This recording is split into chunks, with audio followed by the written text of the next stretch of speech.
right, I think we're live here. So, hello everyone. Once again, I think Heather's going to be out this week, so I'm going to be handling this solo. This week, we are going to be talking about manipulation and persuasion while you're trying to repair your relationship. Please comment if you can see me, hear me okay. I do sometimes have some tech issues, and as I'm doing this live, I just want to know.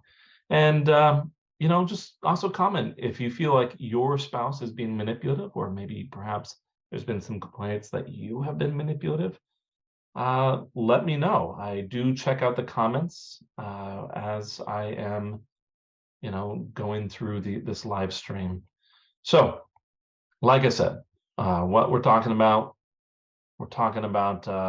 some amount of manipulation. Now, this is a big deal, especially when we have a situation where you're trying to repair a relationship and maybe the other partner is putting up a little bit of resistance. I'm going to get to that in just a moment, but before we go there, I do want to talk about the question that we put to the group. So we were asking you, what's the difference between manipulation and attraction? We asked this in a couple different Facebook groups and online. A lot of people are saying that the difference is intent, the expectations. A lot of people are also talking about how the difference is about whether this is organic or whether it's like planned. And I do think very much that you guys are going in the right direction. A lot, I do think, has to do with intent and intended outcome here. And even when I went online, because this is what I do when I try to look at these topics, I always go online and see what are other people saying. I want to make sure that my own thinking is correct in these things. And so when I was looking online, that's a lot of like what was being said in other groups and by other experts. And I would have to agree. I think a lot of it has to do with intent. I also think that persuasion and manipulation are very, very closely related, and there can be a very fine line between the two of those. So, like I said, the reason for today's topic is we usually look into the community, comments within the community. Also, we look at our own clients and some of the things that our clients say, some of the things that their partners say. I do think that, we have heard that some people claim that if your partner says that they want out, then there's not anything that you should do, then that you should be respecting their choices. We often hear that from the partners who want to leave. They say it's manipulation if you try to fix things. Others say that further trying to work on the relationship is a form of manipulation if they have said that they want to leave. So I really want to make this distinction and whether, clarify whether that's actually manipulation or whether that's something else. So I want to talk about that big difference between manipulation and simply trying to persuade your partner to build a better relationship along with you, that persuasion piece, as well as like discussing some of the principles to keep in mind as you are trying to make sure that you're leaning on that healthy side, that persuasive side, rather than that manipulation side. So like I said, today, the two terms that I really want to get to is manipulation and persuasion. Like I think in some of the promo stuff, it was talking about attraction and so, but like I think those are probably the best terms to use when we're discussing these two ideas. I do think both are actions to try and change someone else's actions. But I do think even though there's a very fine line, there is a big difference. And I'm just going to give you the answer right off the bat. Rather than beat around the bush, I'm going to give you the answer. What I think the big difference is. Manipulation is primarily about gaining advantage or persuading someone to take action that will negatively impact the other person. So, if you are if there's some amount of manipulation within your relationship, then someone is clearly having a better outcome or clearly having ending up with an advantage in that situation more so than the other person. Persuasion, on the other hand, is about mutual benefit and perhaps bringing someone to the realization of some truth. It's much more about cooperation. And I do think that can be a very fine line. Like, who knows whether there's going to be a negative outcome sometimes, or who knows what the intent of the other person is. So I do think in a lot of these cases, the story, the narrative that's built up around it can make a big difference. And I do think that these two definitions, like that, are you gaining advantage? Are you persuading someone to take action that will negatively impact them? Or the persuasion where there's more cooperation, more mutual benefit. Those two definitions should guide your actions while you are trying to repair a relationship. In fact, I think that, like, one of our cornerstones as I work with clients is this very, very idea here. Like, some of the things that we talk about a lot within the High Thrive programs are about, making sure that we're keeping pressure low, that there's a lot of respect and consideration, that we're creating common goals. And we're going to get into a lot of that as we keep going today. But I always am of the opinion that we want to lean much more towards that persuasion side rather than manipulation. I hope that will be abundantly clear as to why, as we explain a little bit more, as I explain a little bit more. But how do we make sure that happens? Let's talk about the differences here first. Main differences, in my opinion. So manipulation tends to be a bit more covert, as in, are you trying to change your partner without letting them know what it is that you're trying to work towards? I think that's probably a bit more manipulative, probably leaning towards some unhealthy areas. Now, sometimes I do work with clients, and we might talk about, like, hey, do we make it clear that we are trying to work towards reconciliation? And sometimes I say, well, that's up to you. We may not share that, but I always talk about what the very specific immediate goal is that we're working towards. So even if the grander goal might be, say, reconciliation, we might be very clear with a smaller, more immediate goal of, say, let's say, like, building out better communication, or perhaps, trying to co-parent well as a team. So let's see. So like I said, manipulation tends to be a bit more covert. The manipulation, also, the aim or intent tends to be a bit more about control or benefit for self. Do you see, like, have you ever seen in your relationship where some person is much more concerned about what the outcome will be for them, or what they are going to get out of it? And if they're trying to convince you of that sort of thing, that is a bit more of manipulation. The results for manipulation tend to end up more in a win-loss sort of scenario. Someone comes out on top, someone loses. And furthermore, there tends to be low amounts of consideration of the other person's choices. So the primary, like, things that we're looking at there is a lot of, like, intent and outcome. There's, like, this intent of, like, benefit of self, and the outcome tends to be worse off for the other person with manipulation. Persuasion, on the other hand, tends to be a bit more open and honest, more direct, more straightforward. Something that I really value when I'm encouraging communication with clients. Marc is asking whether constantly being defensive can be a form of manipulation. And that's a good question. Like, we can see that there are forms of resistance, like defensiveness, and this is certainly not a healthy behavior. I know Gottman talks about defensiveness as one of those predictors of divorce, but it really depends on, like, what's going on internally and what the intended outcome is.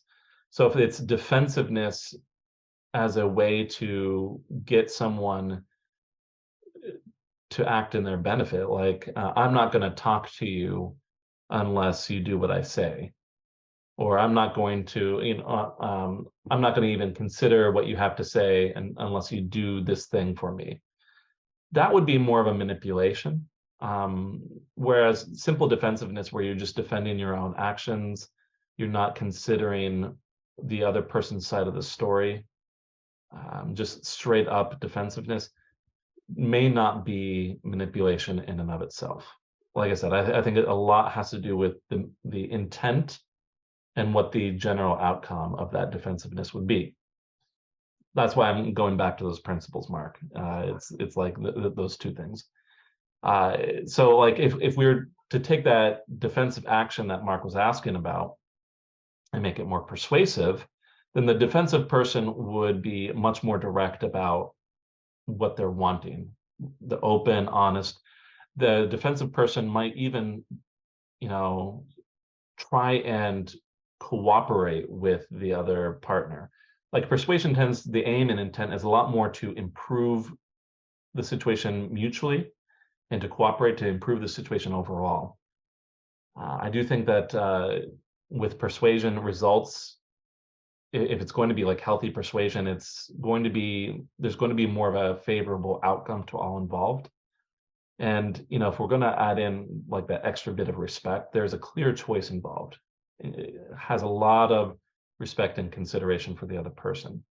So with Mark's question of like defensiveness, whether that's manipulation, I would find it difficult to find scenarios where there was like a very healthy, persuasive defensiveness, if you get what I mean, because it's generally very hard to be very respectful, considerate, to negotiate and try to cooperate, to try to have a mutually beneficial outcome when there's defensiveness, because defensiveness is almost always like I haven't done this wrong thing, you're the one that's done this, that's doing this terrible situation. Not a whole lot of consideration there, not a lot of focus on the good things in the other person. So like I said before, like the two concepts are like, what is the intent and what is the general outcome? And we can see like the divide with manipulation and persuasion gets a little bit bigger here. So why am I talking about this? Why is it important to try and persuade rather than manipulate in repairing a relationship? I do think, and I would love for all of you to answer this question. So I'm going to put it here in the comments. The question: why is it important to try and persuade rather than manipulate in repairing a relationship? So straight up, I'm going to tell you, manipulative tactics can be effective towards getting some change on the short term. Absolutely on the short term. Long-term manipulation, in my experience, tends to break relationships down. And generally, when you're on the receiving end of manipulation, the frequent comments that I hear is that this person feels unheard, they feel disrespected, they feel as though like they can't have an opinion, they can't make choices without it be upsetting, and it tends to not go very well. In my own marriage, now I'm gonna, not to pat myself on the back, or to say that I have this amazing relationship. I have a good relationship with my wife, Jennifer, but I don't perceive that either of us are terribly manipulative in nature. Like a big cornerstone of our relationship is high amounts of consideration for each other. But I will say that in terms of like my own experience in communicating clear requests versus having manipulative requests, it just feels very different. Like I can recognize in myself small forms of manipulation. And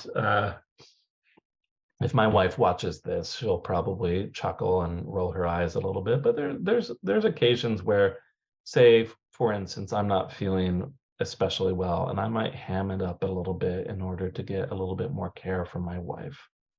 Is that manipulative? I would absolutely say that's a little bit manipulative. But I will say at the same time, one of the things that we work on, my Jennifer and I, is being very clear and open with requests that we have. And I would say that she appreciates it so much more. Like if I'm in that same scenario and I say, hey, I'm not feeling well, and I'd really appreciate if you can take care of this or this for me, it would really help me feel loved.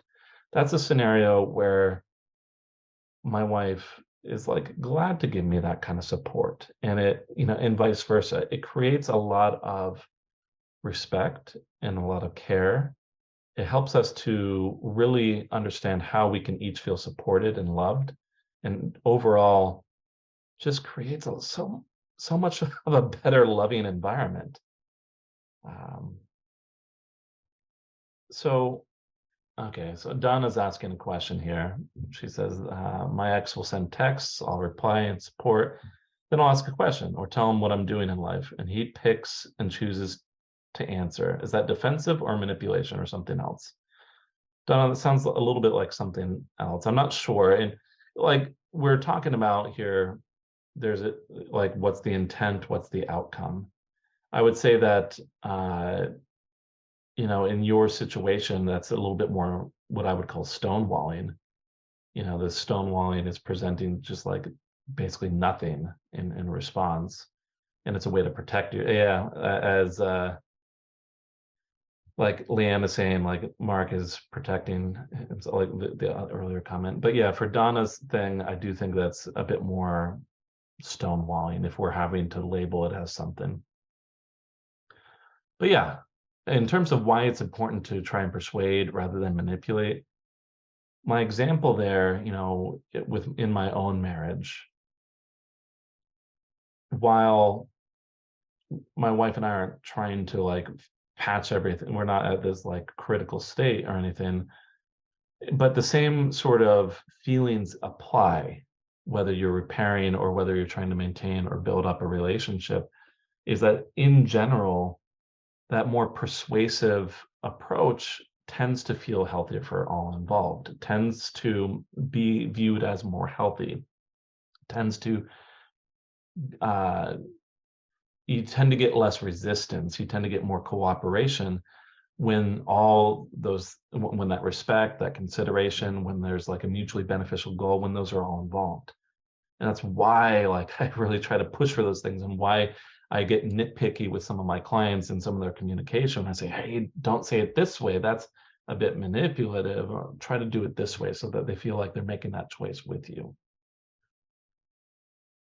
So the next, so that's why it's important. It feels different when you're trying to repair. So then, like, what do we do if there is a lot of resistance? How can you persuade your spouse to work on a marriage when they have stated that they don't want to work on that anymore? Like, how do we really amp up that persuasion rather than the manipulation? And Donna, your comment is spot on. Persuasion is a lot more respectful, a lot more considerate. Like we are considering the experience of the other person. Absolutely right, Donna. So if there is a lot of resistance, it may be easy to see trying to work on the marriage when your partner is done as manipulative. I've certainly have seen that comment a lot. It's often easier to start by repairing smaller problems first, things that your partner agrees, that things that need to be fixed regardless. And this is often how we get the ball rolling. It's less manipulative, more persuasive, when we are saying, hey, let's not focus on fixing the bigger picture here, or let's not focus on fixing the marriage. Let's start by reducing fights. Let's start by making it okay for us to be around each other in the same space. Let's work on communication as we are trying to co-parent well.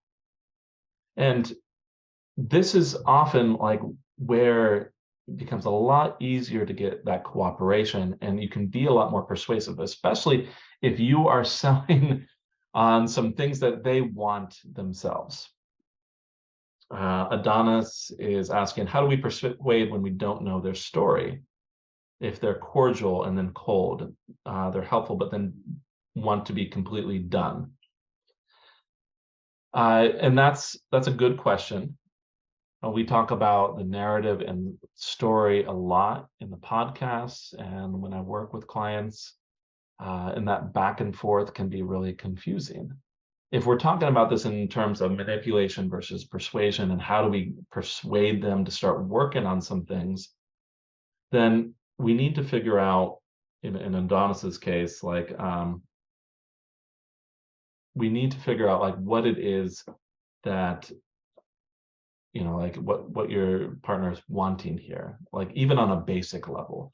You might say, well, what do you want? And they might say, I'm done and I don't want this anymore. That's what they don't want. And they might be talking about like the bigger picture, that bigger relationship sort of thing. But that usually doesn't explain a lot of that cold behavior, that really distant or angry behavior, a lot of those emotional reactions.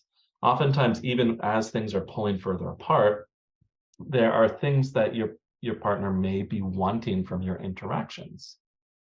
And this is where we can start to build up that persuasive sort of platform there, where you say, hey, look, I can see that you're upset, and I can see that this is really hard for you, and I can see that this isn't what you want. And I would actually want to work with you to settle at least some of these small things. We don't need to worry about the bigger picture here. You've told me that you're done, and I'm not going to like push you too much on that. But well, how about we settle these smaller things? Now, we want to keep in mind the principles of manipulation versus persuasion. It is better to focus on changes that are going to be mutually beneficial and to be clear what you were trying to improve. Remember, we were talking about like, hey, it's better to be open and honest rather than covert. It's better to be working towards something that is favorable to all involved rather than something that's going to, like, if you go in and say, hey, look, work on reconciliation with me, they're going to see that as this win-loss scenario. Like they're going to say, oh, I'm coming back just to experience the same problems that I always have been. And they're going to see that as manipulation. That's why, with our clients, we sometimes get those comments where they're saying our client is trying to manipulate, and we have to say, oh, it's probably because they're seeing what you're trying to work on there as this win-loss scenario, as the situation that they are going to lose out on.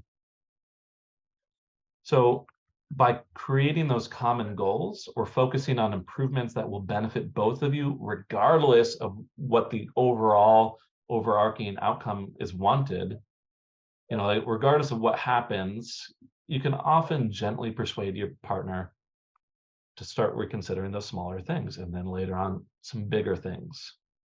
I've seen time and time again where we start working on communication, like making sure that my client and their partner can be around each other. And that opens up a lot of like what the story is. And so then we can start persuading them to work on some other issues that are more immediate. And then the ball gets rolling as we start saying, okay, changes are happening and you're listening to me. And like, yeah, maybe I don't want to reconcile it completely, but this is feeling better. And this is how we get the ball rolling in a lot of cases. I want to make sure that I'm clear with all of this. And so like, I want to talk about some experiences that I've seen that are really spell out the difference between persuasion and manipulation. So I can recall a client that I worked with.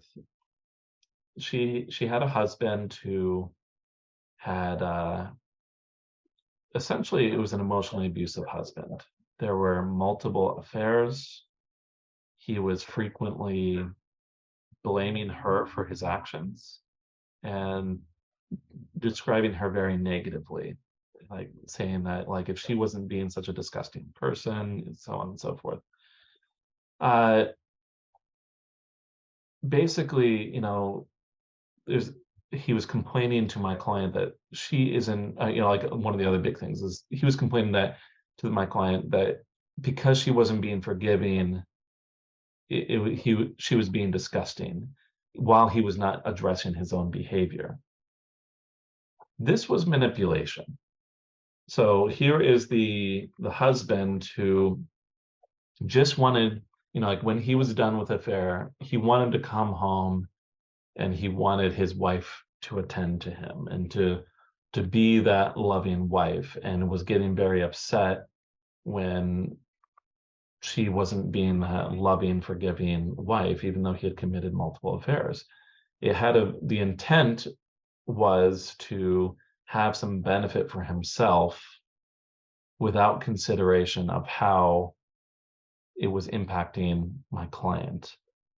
In this case, I did work with her on trying to fix some things, but ultimately we had to discuss a lot about setting boundaries and how to be healthy for herself and how to talk to her husband so that he actually listened. And eventually she made the decision herself that that wasn't a healthy situation for her. The manipulation was enough that she decided to end it herself. That was very clear manipulation. I even see like small little moments of manipulation in other cases.